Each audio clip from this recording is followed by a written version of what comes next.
Ci sono segni che attraversano i millenni come messaggi incisi nella pietra del tempo.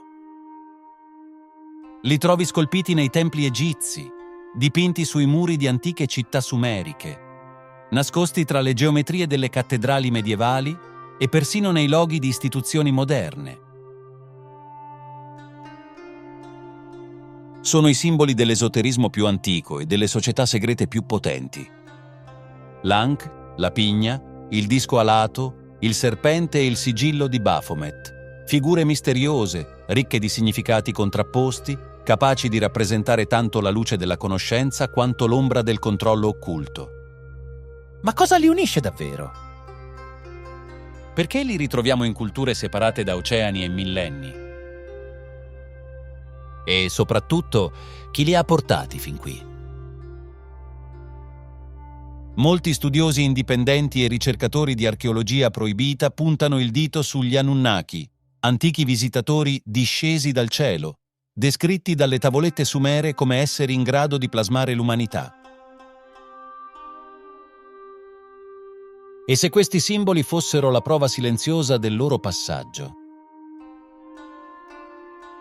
Un linguaggio segreto, tramandato di generazione in generazione, custodito da confraternite e ordini esoterici, capace di aprire porte verso il divino o di chiuderle per sempre.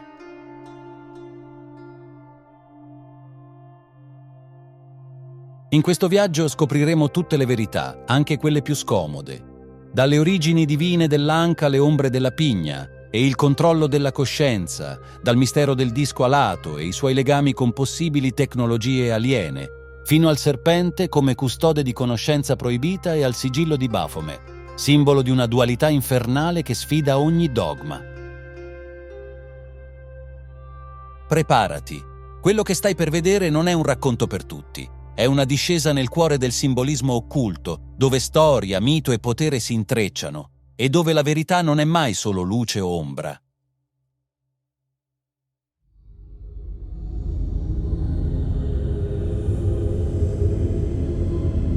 Tra le icone più affascinanti e cariche di mistero dell'antico Egitto, nessuna è riconoscibile quanto la croce Ankh, chiamata anche croce ansata o chiave della vita. La sua sagoma inconfondibile, una croce sormontata da un anello, campeggia ovunque, nei geroglifici incisi sui templi, sugli affreschi tombali, sugli amuleti custoditi nelle sepolture reali. Ma cosa rappresenta davvero questo simbolo millenario? L'Ankh affiora nella storia già pienamente formato durante le prime dinastie, senza lasciare traccia di un'evoluzione graduale. È come se fosse apparso all'improvviso nella cultura egizia, portando con sé un significato completo e potente. Questa comparsa improvvisa ha acceso ipotesi intriganti. Alcuni studiosi ritengono che l'Ankh possa derivare da tradizioni ancora più antiche, persino da civiltà predinastiche, mentre altri vedono un legame diretto con il mondo mesopotamico. La sua somiglianza con certi simboli sumeri ha alimentato l'idea che possa essere un'eredità degli Anunnaki, coloro che dal cielo scesero sulla terra, esseri descritti nelle tavolette cuneiformi come portatori di conoscenza, arte e scienza, che avrebbero contribuito a plasmare le prime grandi civiltà. Se così fosse, l'Ankh potrebbe essere uno degli ultimi frammenti di un linguaggio simbolico antidiluviano, sopravvissuto ai cataclismi e tramandato fino all'Egitto faraonico. Per gli egizi, l'Ankh non era un ornamento, era vita pura, non solo la vita terrena, ma anche quella eterna, la rinascita, l'immortalità. Rappresentava un ponte tra il mondo dei vivi e quello dei morti, e non a caso è raffigurato nelle mani delle divinità supreme, Iside, Osiride, Ra, mentre lo porgono a faraoni e iniziati. La sua forma è densa di interpretazioni. L'anello superiore può richiamare il sole nascente o l'utero femminile, simbolo di creazione e fertilità. La barra orizzontale può rappresentare l'orizzonte, punto d'incontro fra cielo e terra. Il tratto verticale è il cammino della vita, l'asse che unisce il divino al terreno.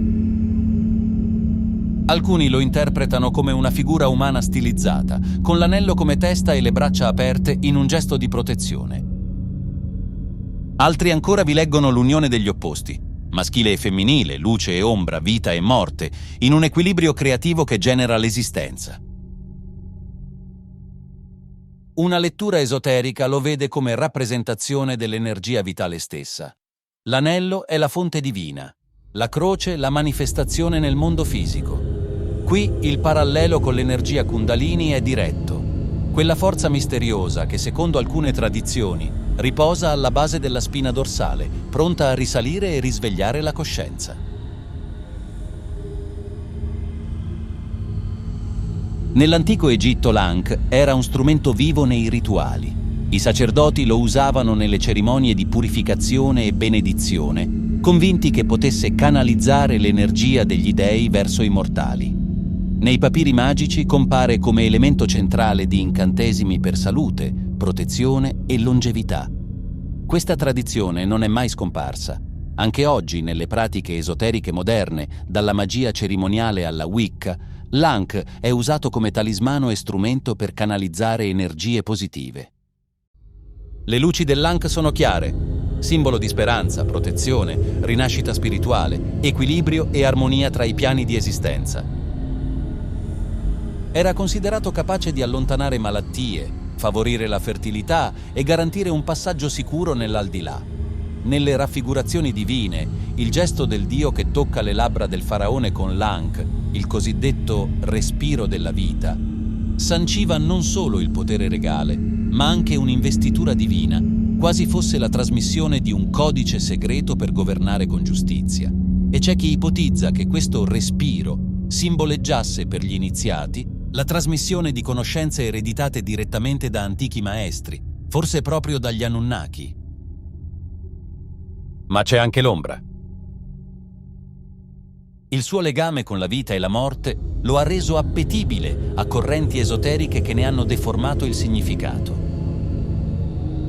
In certi ambienti occultisti moderni, l'Ankh è usato in rituali di manipolazione dell'energia vitale, talvolta con fini egoistici, prolungare la vita artificiosamente, sottrarre energia ad altri, esercitare controllo.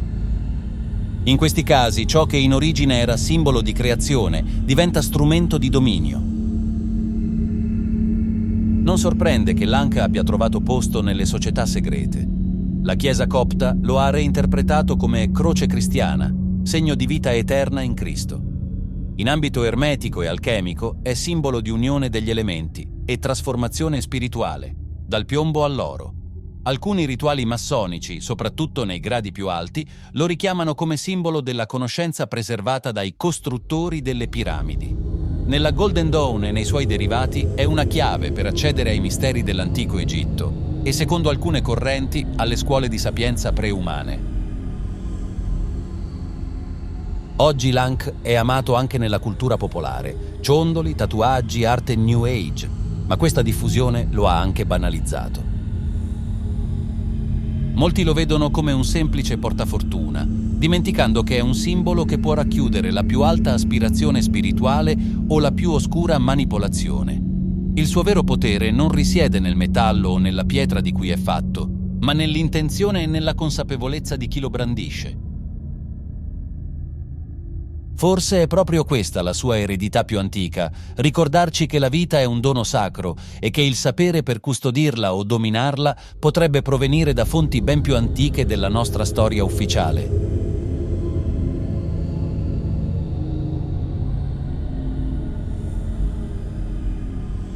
La pigna è uno dei simboli più enigmatici e persistenti della storia umana, capace di attraversare millenni e culture senza perdere il suo fascino. La ritroviamo nell'arte mesopotamica, scolpita nei templi dell'antico Egitto, incisa nelle decorazioni del Vaticano e persino negli edifici istituzionali dell'epoca moderna. Non è un motivo ornamentale come tanti, è da sempre associata alla conoscenza divina, all'illuminazione spirituale e, sul versante più oscuro, al controllo della coscienza. Le sue prime rappresentazioni note compaiono in Mesopotamia, dove gli Anunnaki, figure a volte alate, a volte con tratti rettiliani, sono raffigurati mentre reggono in una mano una pigna e nell'altra una misteriosa borsa degli dei. Un'immagine tanto precisa e ricorrente da far pensare a un oggetto di grande importanza, forse parte di un sapere sacro o di una tecnologia avanzata. Il dio Enki, signore sumero della saggezza, della magia e della creazione, è spesso collegato a questo simbolo, che per alcuni studiosi rappresenterebbe la capacità di manipolare la vita stessa o di influenzare la coscienza umana. La presenza della pigna in culture geograficamente distanti e in epoche diverse ha alimentato l'ipotesi di una conoscenza universale condivisa, forse tramandata da una fonte comune o direttamente da esseri superiori, gli stessi Anunnaki descritti nelle tavolette cuneiformi come portatori di civiltà. Questa associazione si fa ancora più intrigante quando si considera il legame tra la pigna e la ghiandola pineale, un minuscolo organo situato al centro del cervello umano e dalla forma incredibilmente simile. Spesso chiamata terzo occhio, la pineale regola i cicli di sonno e veglia, ma secondo antiche tradizioni spirituali è anche un portale verso stati di coscienza più elevati, capace di aprire la percezione interiore e connettere l'individuo al divino. La costante ricorrenza del simbolo della pigna nell'arte sacra e nelle pratiche esoteriche potrebbe dunque essere letta come un messaggio in codice, un invito a risvegliare questo occhio interiore. Non si tratta di una scoperta moderna. Civiltà come l'Egitto, l'India, le scuole buddiste e il sufismo conoscevano bene l'importanza della pineale, vedendola come un ponte tra il mondo materiale e le dimensioni spirituali. In questo contesto, la pigna diventa la rappresentazione esterna di un organo invisibile, ma considerato un portale energetico verso realtà superiori. L'attivazione della pineale è ancora oggi un obiettivo centrale di molte pratiche spirituali e occulte. Meditazioni, visualizzazioni, canti rituali e perfino l'uso di sostanze particolari come il DMT, molecola che la pineale produce naturalmente, vengono impiegati per aprire il terzo occhio e permettere l'accesso a stati di coscienza alterati e a conoscenze altrimenti inaccessibili. La simbologia della pigna, quindi, porta con sé sia la promessa di un'illuminazione suprema, sia l'avvertimento sui pericoli legati alla manipolazione di questa facoltà. Se infatti la ghiandola pineale è davvero la chiave per la coscienza, il suo controllo o la sua soppressione possono trasformarsi in armi potentissime per dominare le masse. Alcune teorie cospirazioniste sostengono che le elite globali siano consapevoli di questo potere e che abbiano messo in atto strategie per addormentare il terzo occhio collettivo attraverso la fluorizzazione dell'acqua, una dieta industriale priva di nutrienti vitali e l'esposizione a specifiche frequenze elettromagnetiche. In questa prospettiva, una pineale calcificata e inattiva mantiene l'umanità in uno stato di sonno spirituale, rendendola più docile e controllabile. La presenza della pigna nei luoghi simbolo del potere mondiale sembra rafforzare queste ipotesi. Nel Vaticano, ad esempio, un'enorme scultura domina il cortile della pigna, e per alcuni non è un semplice elemento decorativo, ma il segno visibile di una conoscenza esoterica custodita e non condivisa con il grande pubblico. Allo stesso modo, la pigna compare negli stemmi di famiglie nobili e persino nelle decorazioni di banche e istituzioni governative. È difficile credere che una simile diffusione sia casuale. Appare piuttosto come un codice, riconoscibile solo a chi ne possiede la chiave di lettura, un segno di appartenenza a un sapere antico e selettivo. La sua forma, simile a un seme, evoca inoltre l'idea di piantare pensieri e influenzare lo sviluppo della coscienza collettiva, con un potere che può essere usato tanto per liberare quanto per imprigionare. Proprio per questo la pigna non è soltanto un simbolo di conoscenza, ma anche di potere. Un potere che, nelle mani giuste, può risvegliare l'umanità e in quelle sbagliate può mantenerla per sempre in catene invisibili.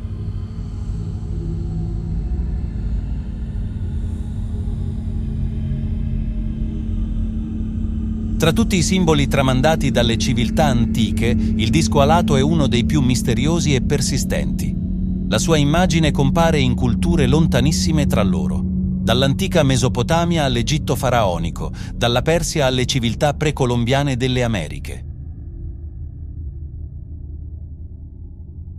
Questa sorprendente diffusione geografica e la somiglianza quasi identica delle raffigurazioni suggeriscono una fonte comune, un'eredità che trascende tempo e spazio e sfida le spiegazioni convenzionali. In ogni rappresentazione il nucleo visivo è lo stesso, un disco centrale, spesso solare, da cui si dipartono due grandi ali spiegate. Talvolta il simbolo è affiancato da serpenti, figure divine o antropomorfe, quasi a proteggerne il segreto. Le prime tracce del disco alato risalgono all'antica Sumeria e all'Egitto. In Egitto era associato al dio Ra, il sole divinizzato, e a Horus, il dio falco, entrambi legati alla sovranità divina e alla protezione regale. Raffigurato sopra i portali dei templi, sembrava garantire la presenza e la protezione delle divinità. In Mesopotamia lo troviamo connesso ad Assur, suprema divinità assira, e a Shamash, dio del sole e della giustizia, simbolo dell'autorità che osserva e giudica dall'alto. Tuttavia, per quanto queste interpretazioni religiose siano riconosciute, esse non esauriscono la portata simbolica del disco alato, né spiegano la sua ricorrenza presso culture che, ufficialmente, non avrebbero avuto contatti diretti. È qui che entra in gioco una delle teorie più affascinanti, quella degli antichi astronauti. Secondo questa prospettiva, il disco alato non sarebbe soltanto un'icona mitologica, ma una rappresentazione stilizzata di veicoli volanti o di strumenti avanzati utilizzati da esseri extraterrestri, forse gli Anunnaki, che avrebbero visitato la Terra in tempi remoti. In quest'ottica, le ali simboleggerebbero il volo o la capacità di muoversi attraverso i cieli, mentre il disco centrale potrebbe rappresentare il corpo di un'astronave o l'oblò da cui osservavano i loro piloti. La somiglianza del simbolo con alcune descrizioni moderne di UFO e velivoli non convenzionali, così come la presenza di figure antropomorfe al suo interno, alimenta l'ipotesi che il disco alato sia stato un messaggio visivo lasciato dall'umanità antica o dai suoi visitatori celesti. Se così fosse, sarebbe la prova silenziosa di un contatto interplanetario, occultato o dimenticato nei secoli, ma ancora impresso nelle pietre dei templi e nei sigilli reali. Oltre alla chiave extraterrestre, il disco alato assume significati ancora più profondi nelle tradizioni esoteriche e occulte, dove viene interpretato come un portale dimensionale, un punto di accesso a realtà parallele o a piani superiori di coscienza. Le ali, in questo contesto, non rappresentano solo la libertà fisica, ma anche l'elevazione spirituale, la possibilità di trascendere i limiti della materia. Il disco centrale diventa così un vortice energetico, un punto di convergenza attraverso cui energie cosmiche o entità non terrestri possono interagire con il nostro mondo. In alcune correnti di magia cerimoniale, il simbolo è usato come sigillo o talismano per invocare forze sovrannaturali e aprire canali verso il mondo degli dei. Ma come accade per tutti i simboli di potere, anche il disco alato ha il suo lato oscuro. Se davvero rappresenta un portale, chi ne detiene la chiave esercita un potere immenso. Diverse teorie sostengono che antiche elite o società segrete abbiano custodito la conoscenza di come aprire questo passaggio, utilizzandola per consolidare il proprio dominio sull'umanità. E il fatto che simboli simili, seppur stilizzati, compaiano ancora oggi nei loghi di organizzazioni militari, governative e finanziarie, per alcuni è un indizio di un potere antico che continua a operare dietro le quinte. In questa visione, ciò che un tempo era simbolo di protezione e libertà si è trasformato in un marchio di controllo e sorveglianza. Il disco alato diventa così un monito sulla dualità del potere. La stessa conoscenza che può elevare l'essere umano verso il divino può anche legarlo con catene invisibili, condannandolo a un destino deciso da forze che agiscono nell'ombra. Forse per questo, nelle antiche raffigurazioni il simbolo è sempre protetto, custodito, mai esibito senza contesto, come a dire che non tutti possono o devono comprenderne il significato. Non è soltanto un relitto di un passato misterioso. È il segno che nel presente esistono ancora influenze invisibili capaci di modellare il nostro futuro.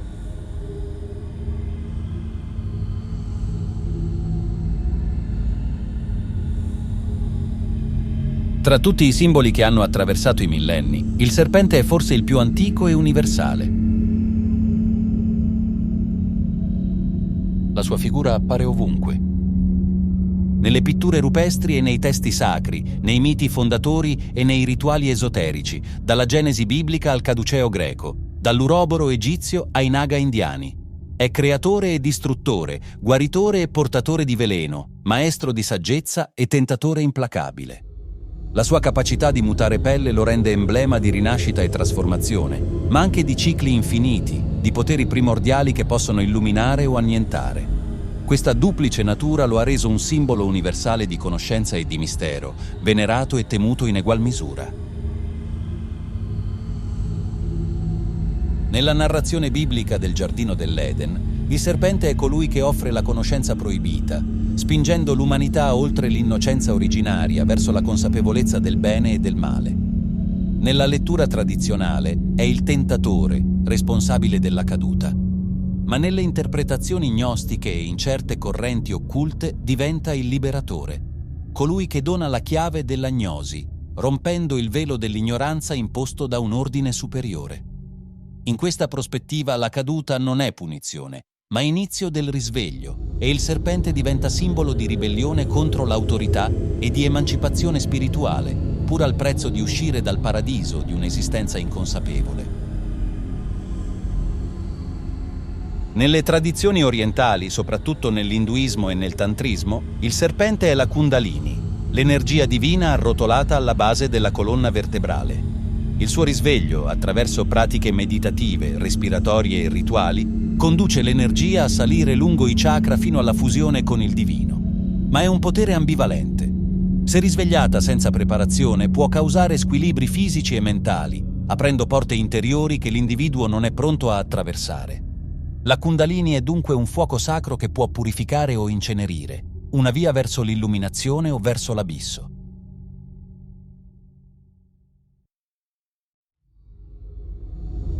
Oltre alla sfera spirituale, il serpente è connesso alle forze vitali più oscure e primitive. Nelle culture sciamaniche è guida del mondo sotterraneo, custode di segreti ancestrali e mediatore tra vivi e morti. È simbolo del subconscio, del caos e di ciò che striscia nell'ombra, pronto a colpire con precisione letale. Nei riti iniziatici più profondi, affrontare il serpente significa attraversare la morte simbolica e rinascere trasformati, portando con sé conoscenze che pochi osano cercare.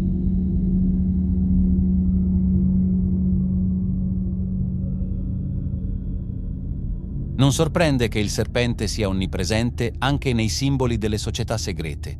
L'uroboro, il serpente che si morde la coda, è icona alchemica di eternità e rigenerazione, ma anche di cicli di creazione e distruzione manipolabili da chi conosce l'arte. Il caduceo, bastone con due serpenti intrecciati, è oggi associato alla medicina, ma in ambito ermetico rappresenta l'equilibrio tra forze opposte e la padronanza di vita e morte. In contesti più oscuri, questi stessi simboli diventano strumenti di controllo, richiamando un sapere in grado di influenzare salute, mente e destino delle persone.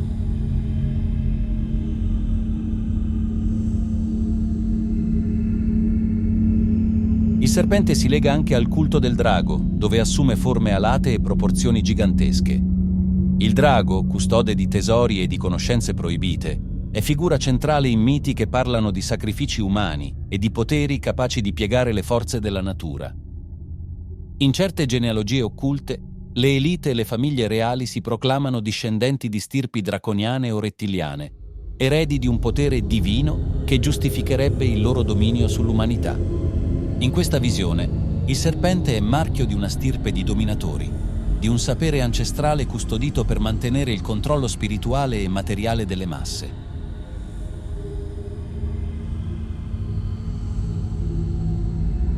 Il suo messaggio è chiaro. Il serpente è custode di una conoscenza potente e il suo potere può elevare o schiavizzare. Come per la Kundalini, l'uroboro o il drago, la sua essenza è un avvertimento. Ciò che dona la vita può toglierla, e chi padroneggia il suo simbolismo padroneggia anche il destino di intere civiltà. In tutte le sue forme, il serpente ci ricorda che la trasformazione autentica implica sempre un rischio e che il confine tra illuminazione e distruzione è sottile come una lama.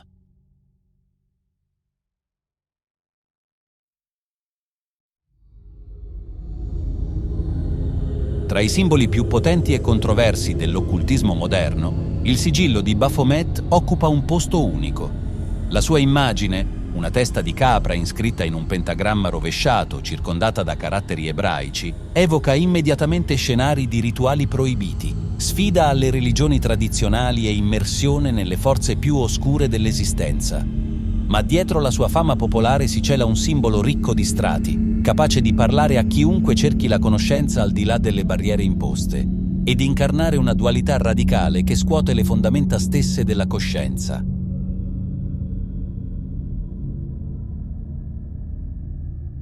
Le radici di Baphomet affondano nel Medioevo, quando i cavalieri templari vennero accusati di venerare un misterioso idolo omonimo durante l'Inquisizione. Nonostante l'assenza di prove concrete, il nome sopravvisse nei secoli fino a rinascere nel XIX secolo grazie all'occultista francese Eliphas Lévy. Nel suo celebre Dogma e rituale dell'alta magia, 1856, Lévy raffigurò Baphomet come un essere androgino, testa di capra, ali, seni femminili, un caduceo tra le gambe e una torcia tra le corna. Questa immagine non voleva rappresentare il diavolo in senso cristiano, ma il principio dell'equilibrio cosmico, maschile e femminile, luce e ombra, bene e male, fusi in un'unica entità.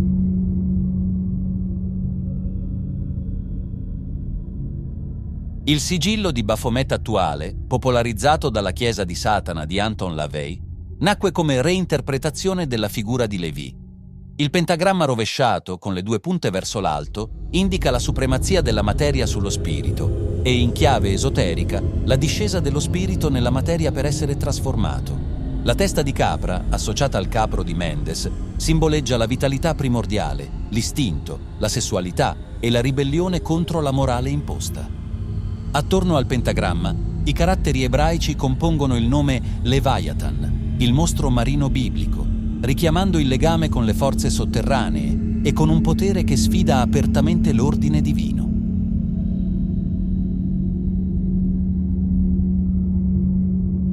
Ma il sigillo di Baphomet non è semplice estetica esoterica, è una chiave di accesso a un'agnosi oscura. A differenza dell'armonia tradizionale tra luce e ombra, qui l'enfasi è posta sull'esplorazione dell'ombra stessa, sull'abbraccio del proibito e del represso. Per molti praticanti è un talismano che canalizza energie sotterranee, favorisce il contatto con entità infernali e guida nei territori inesplorati del subconscio. Non si tratta solo di adorare un'entità esterna, ma anche di confrontarsi con le proprie ombre interiori, integrandole come parte della propria natura più autentica. Questa ricerca è però rischiosa. Il viaggio verso la divinizzazione personale può degenerare in nichilismo, esaltazione cieca dell'ego o perdita di empatia. L'oscurità che si cerca di dominare può diventare il padrone. Il simbolo è anche legato a un fitto tessuto di società segrete e ordini esoterici, in particolare quelli che percorrono il sentiero della mano sinistra e filosofie antinomiane. La Chiesa di Satana lo adotta come emblema ufficiale, mentre ordini come l'Ordo Templi Orientis lo riconoscono come rappresentazione dell'unione degli opposti e della trasformazione spirituale. In questi contesti, il sigillo di Baphomet non è solo marchio identitario. È un sigillo di potere, simbolo di un sapere custodito nei secoli da coloro che hanno osato sfidare i limiti imposti. È il vessillo di una gerarchia occulta che opera dietro le quinte, capace di influenzare eventi, idee e coscienza collettiva.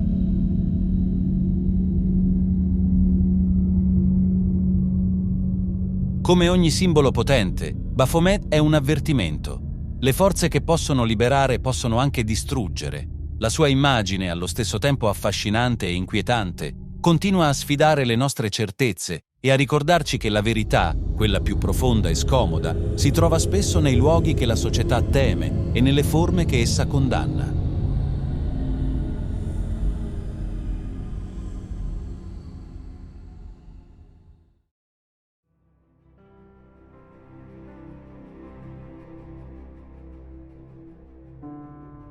Dalla croce Ankh, custode della vita eterna, alla pigna come emblema della conoscenza interiore, dal disco alato portatore di segreti celesti al serpente guardiano di poteri primordiali, fino al sigillo di Baphomet, icona di una dualità che sfida ogni dogma. Ogni simbolo che abbiamo esplorato non è soltanto un'immagine incisa nella pietra o tracciata su un antico manoscritto. Sono codici millenari, mappe energetiche e messaggi cifrati che attraversano epoche e civiltà, custodendo verità che le elite e le società segrete hanno protetto o manipolato per influenzare il destino dell'umanità.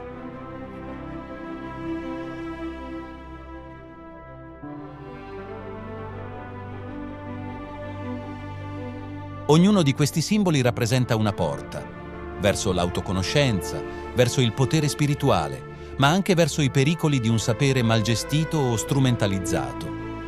Comprenderli significa imparare a leggere il linguaggio segreto con cui l'universo comunica, un linguaggio che unisce il visibile all'invisibile, la materia allo spirito, la storia al mito.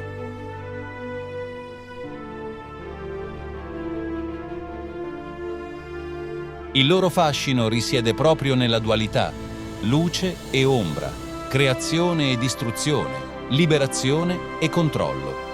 Nel riconoscerli e studiarli, possiamo scegliere se percorrere il sentiero della consapevolezza o cadere nelle reti di chi li usa per fini oscuri.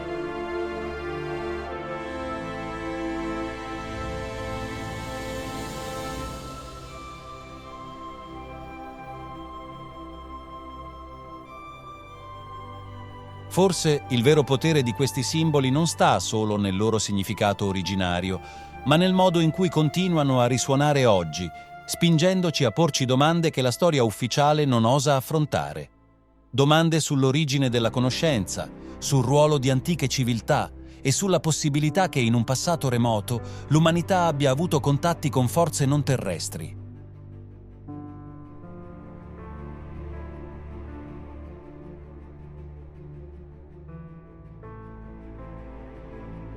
Studiare questi simboli significa guardare oltre il velo delle apparenze, imparare a decifrare ciò che è stato scritto non con parole, ma con forme e archetipi universali.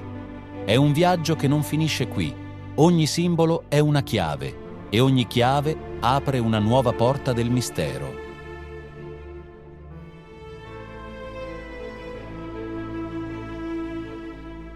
E la domanda che rimane è: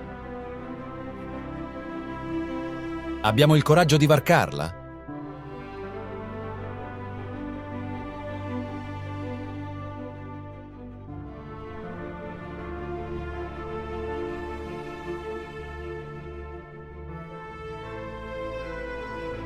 La ricerca della verità continua. A presto, viaggiatori dell'anima.